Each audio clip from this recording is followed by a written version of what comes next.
So welcome to Boxing Media Hub, proudly in partnership with Jam's Boxing Chat and Falcon Contracting. And I've got a very special guest with me.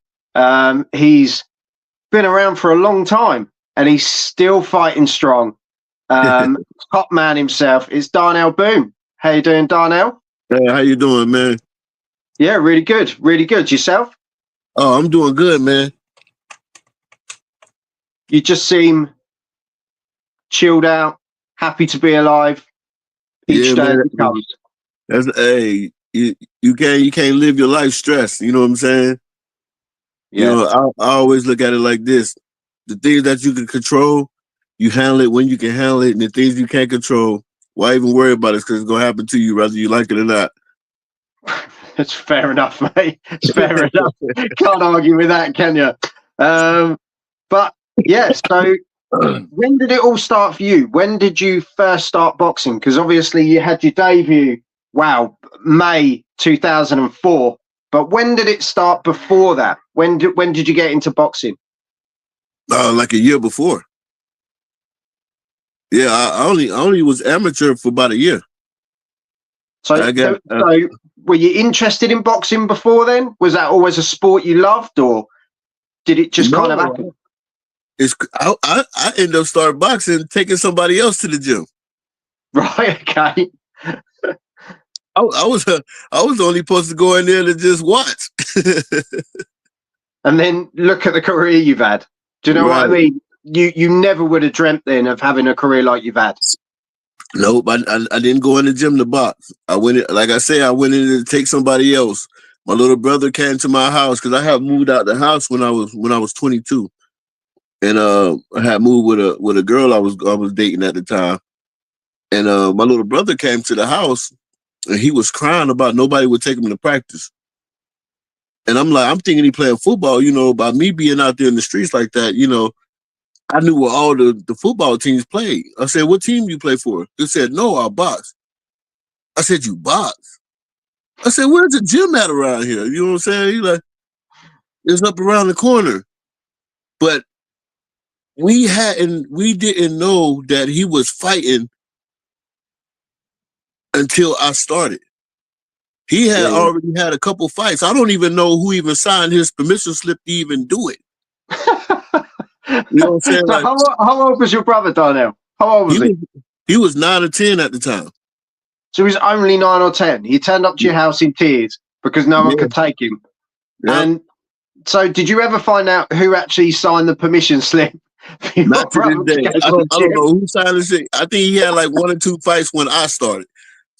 So we get to the gym. It's like 5 of us had went to the gym. Me, him, my cousin Andre, my cousin Wayne, and my cousin Marvin. So we all go in the gym, we waiting for him to work out and stuff. So I may have fell in love with the atmosphere. You know what I'm saying? So I asked the trainer, I said, "Let me work with somebody." And he like, "No, I can't let you work with nobody." I said, "Why?" He said, "Because, we got to wipe them up and blood everywhere. I ain't got no time for that." I said, "Okay." I said, "There's only 1 or 2 things going to happen. Either he going to whoop my ass or I'm going to whoop his ass." Like that, right? So he laughed it off and he went about his business and he started training his fighters and everybody in there. I'm just looking around the gym, all the pictures and stuff on the wall. So my brother wrapped up his hands and get done with his workout. And we about to leave out. I said, "Let me work with somebody." He said, "You really want to work with somebody?" I said, "Yeah." He was like, "Who you gonna work with here?" I scanned the whole gym and I seen the guy way in the far back. I knew he had to be about my weight or size. You know what I'm saying? So I was like, "Give me him." What weight were you at the time, Darnell? What weight were you at the time? I was like 160, 165 at the time. So then he told him, he said, "Kel, suit up." They suit him up. They suit me up.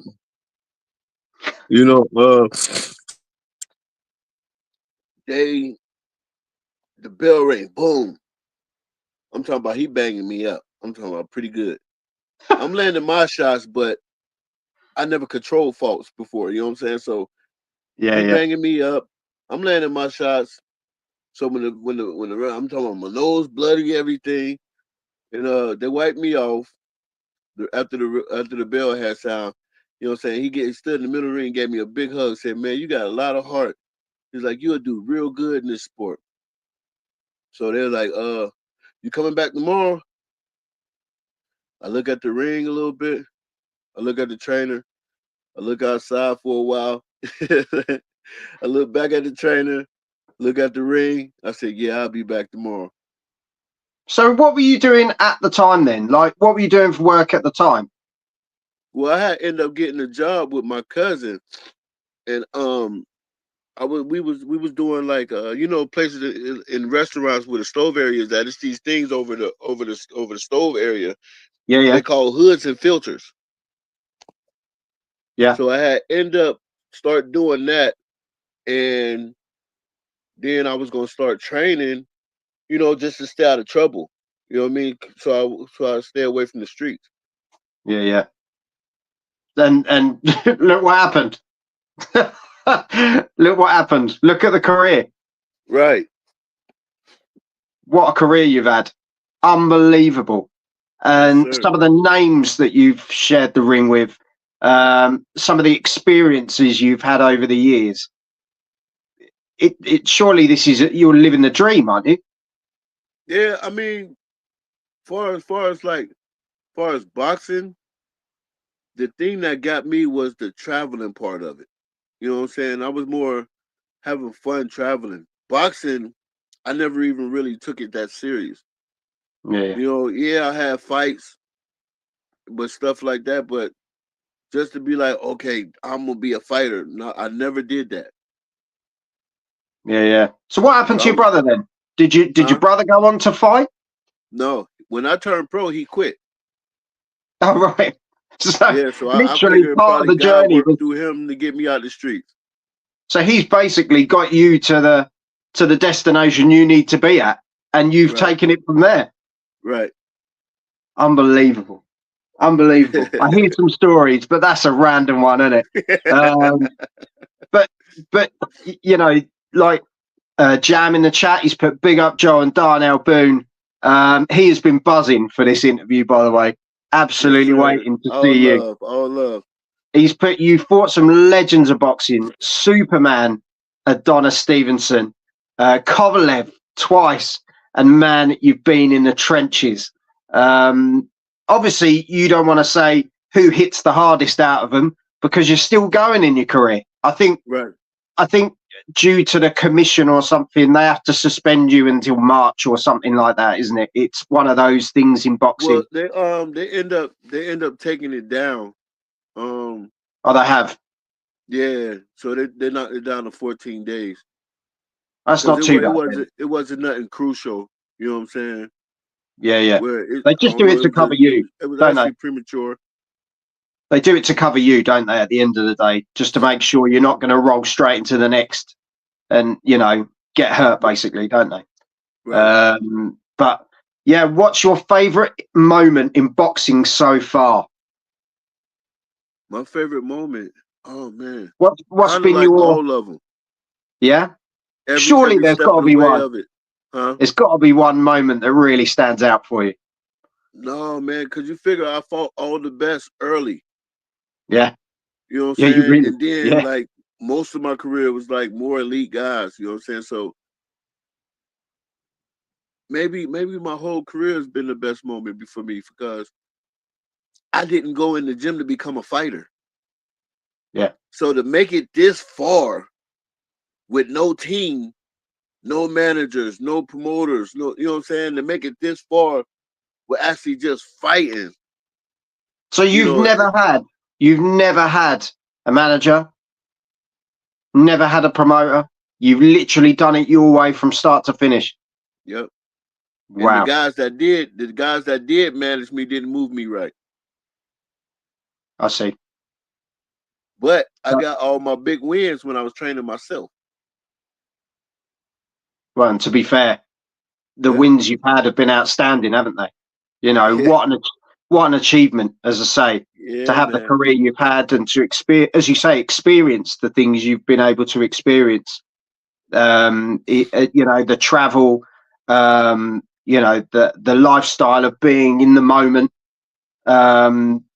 Just you deserve it, Darnell. You've put the hard work in, and as I say, it's not an easy graft doing what you've done, and yet Definitely you've wasn't easy. yeah. Definitely But wasn't the thing easy, is, man. you say this, but you're still doing it. This is the Right. mad thing. Yes, sir. Yes, sir. And I'm not wishing retirement on you, because I wouldn't. Every fighter does what they want to do. And But see, like with me, it's not even about the money or none of but that no more. You know what when's I'm saying? enough though? When's enough? When are you gonna not Well, get? my body will let me know when enough is enough, and when it say is enough, then I stop. But until then, I'm gonna keep rolling. You don't feel you're anywhere near, do you? But I also started later than everybody else. Yeah. As you You know what I'm say, saying? yeah. You figure I only got 20 years into it now, where the guys had started when they was like 7 years old, 8 years old. You know what I'm saying? Early. When I started, I was already turning 23. And you had what, a year of amateur experience, if that? If that. Yeah, I only got 10 amateur fights. So really, there's no wear and tear. There's no.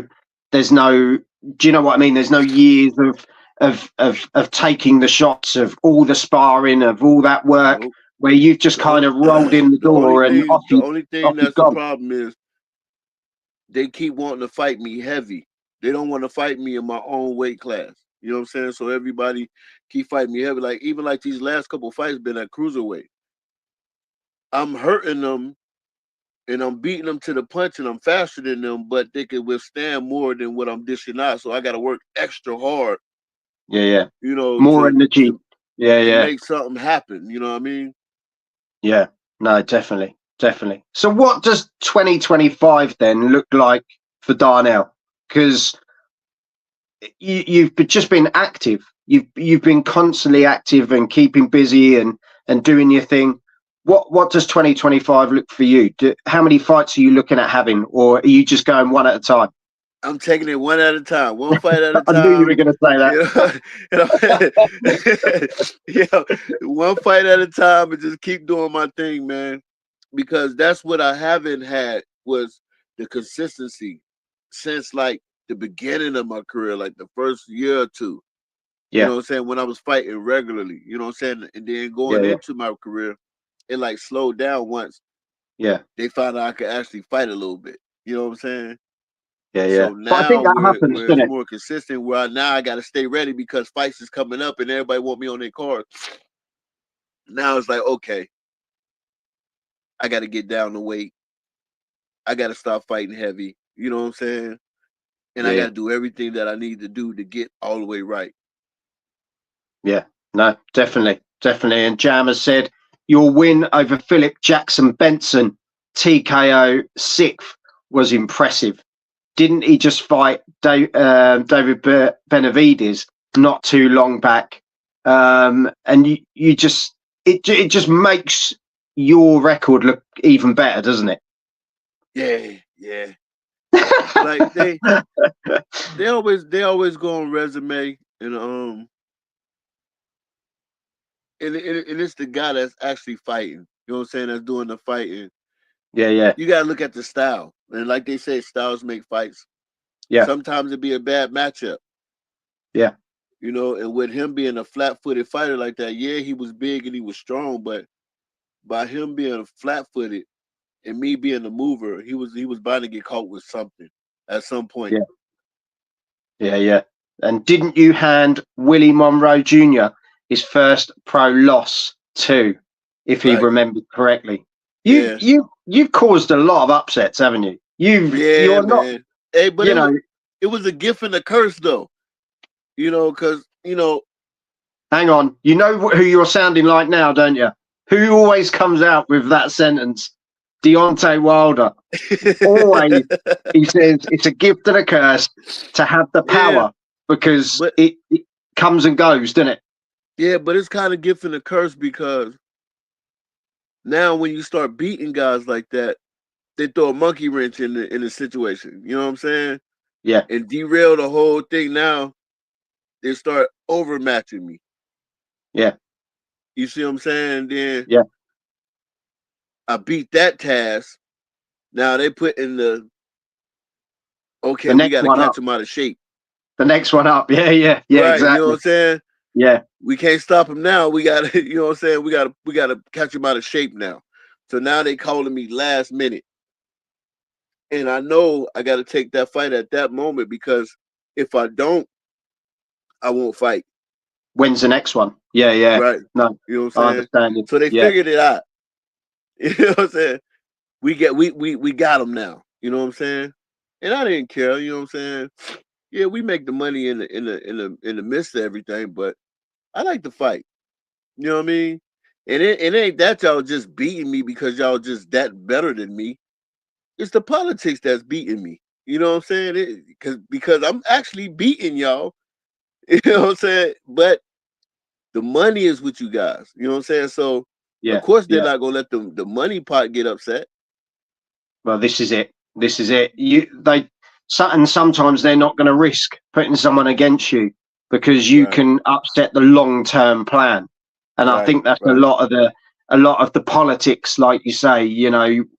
They've got to be careful timing wise who they put you against because, as I say, Exactly, you can change everything if you're at the exactly. right if you're at the right mindset, the right body weight, you're in your zone. You can stop anyone and cause a problem. Oh, So most definitely, most this definitely. is well, I wouldn't want to fight you, Darnell. I'm not going to muck around. You know what I mean? Yes. I ain't going to touch you, mate. Uh, and you went 8 rounds with Edwin Rodriguez, who's one hell of a fighter. Didn't go your way, but man, you were there. And I think that's the thing. You've always given 100%. Every Right. fight you've been into, whatever weight class, however you're feeling, whatever state of mind, you've always gone in there and given everything you've got. And I think that's why a lot of people have a lot of respect for you, Darnell, because you are that sort of guy. You just go Yes, in sir. there, heart on your sleeve, and you give everything you've got. And Yes, sir. Yes, sir. that's that's the way you gain respect, and that's how you get people on board with getting fans around you and that sort of thing. And I know you're not one of those guys that's in it for the limelight or in it for the buzz or the money. You just love doing what you're doing. I just love to This is fight, life. man. This is And life, isn't it?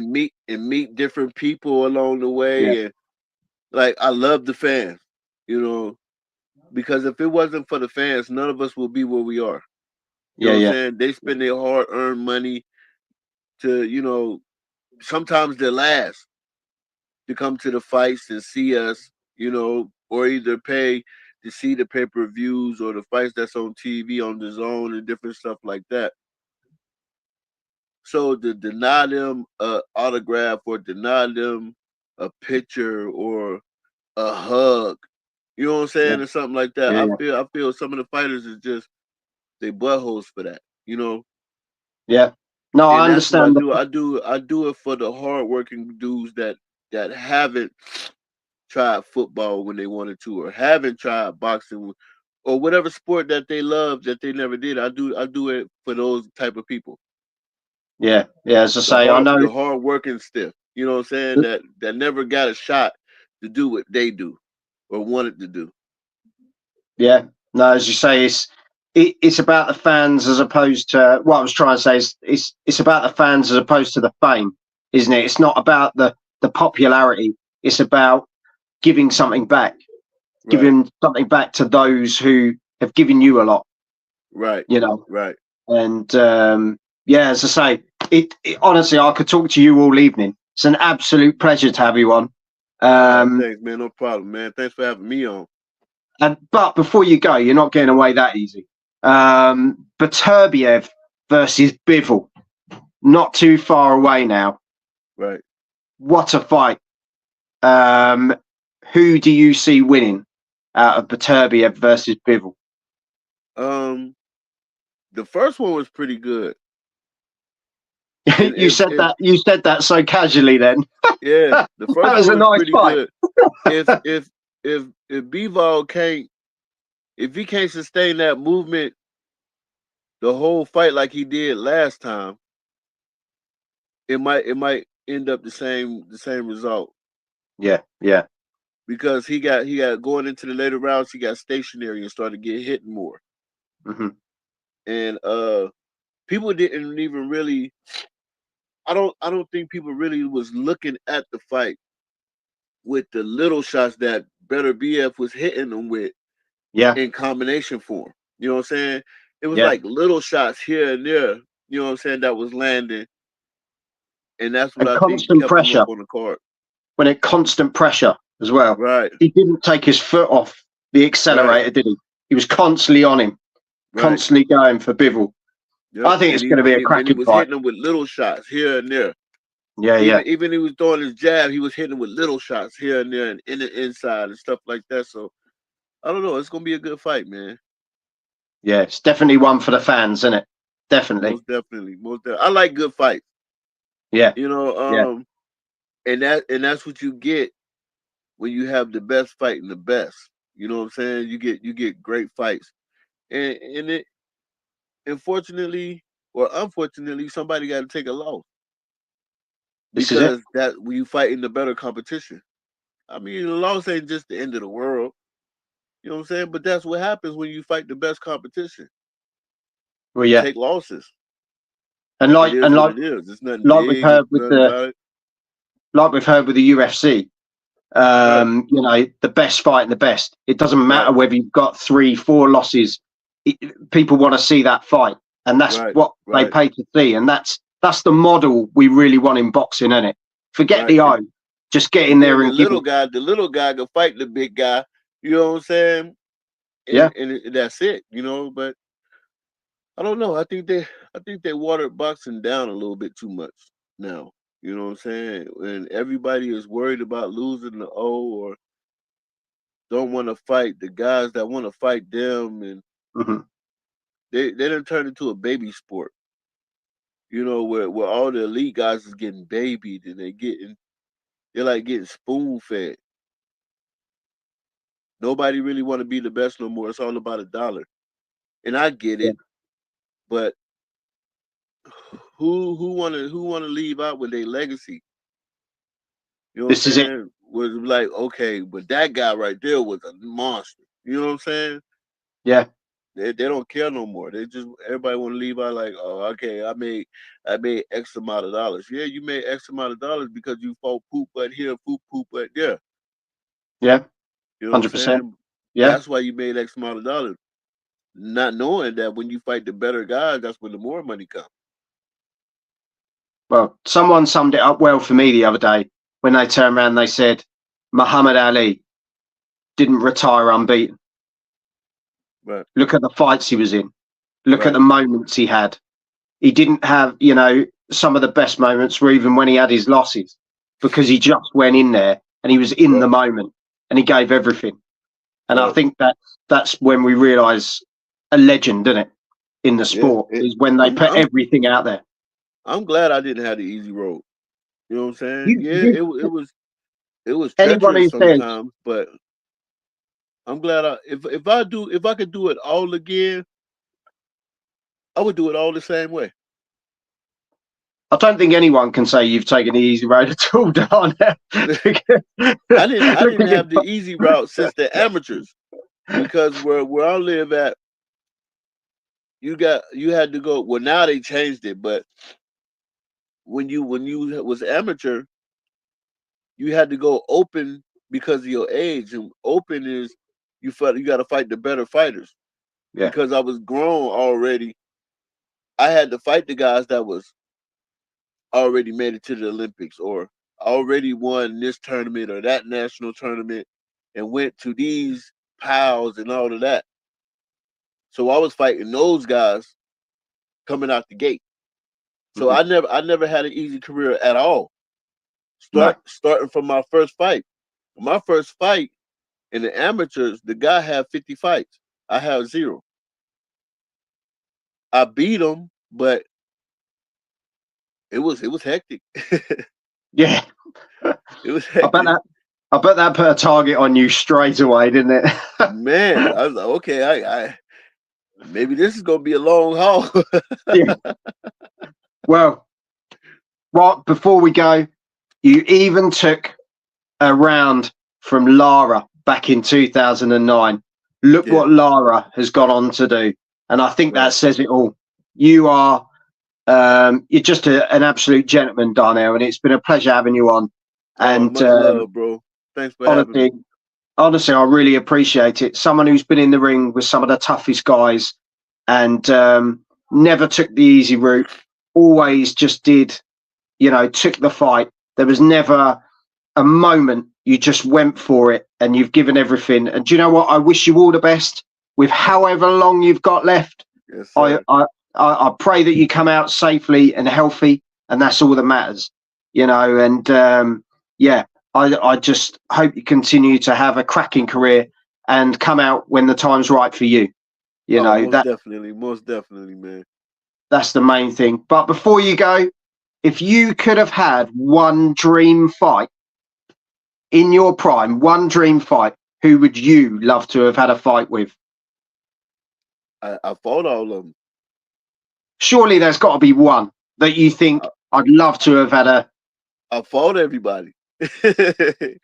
I fought everybody. If you were somebody in that era, I fought you. Is there anyone now that you would like to have had a fight with? Back, like if you had the time back then to fight someone now in your prime, would there be someone that you kind of think, yeah, that would have been a good fight? No. You're really helpful, Darnell. Either I fought him already or I went to camp with him. Yeah. Cool. I went to camp with Triple G. I went to camp with Danny Green. I went to camp with Mike Seals. I went to camp with guys like that were elite already. So no. You've literally ticked every box. Yeah. So now it's just going until I feel like, well, I'm done. Wow. Incredible. That's all I will say is it's absolutely incredible. I'm really pleased and I'm really happy that you've managed to get through your career up to this point and you've ticked every box that you've wanted to tick and had every fight you wanted to fight and enjoyed every moment of it because, you're a top man, you are, Darnell. Good luck in all your future endeavours, Darnell. God bless you, champ and jam. Someone's put Darnell versus Jai Opataya. Imagine that. Nice. But on that note, Darnell, thank you very much. Stay in touch, my friend. And bro. Yeah, we'll have a catch up soon. Thank you so much for your time. And God bless you. Take care. Likewise.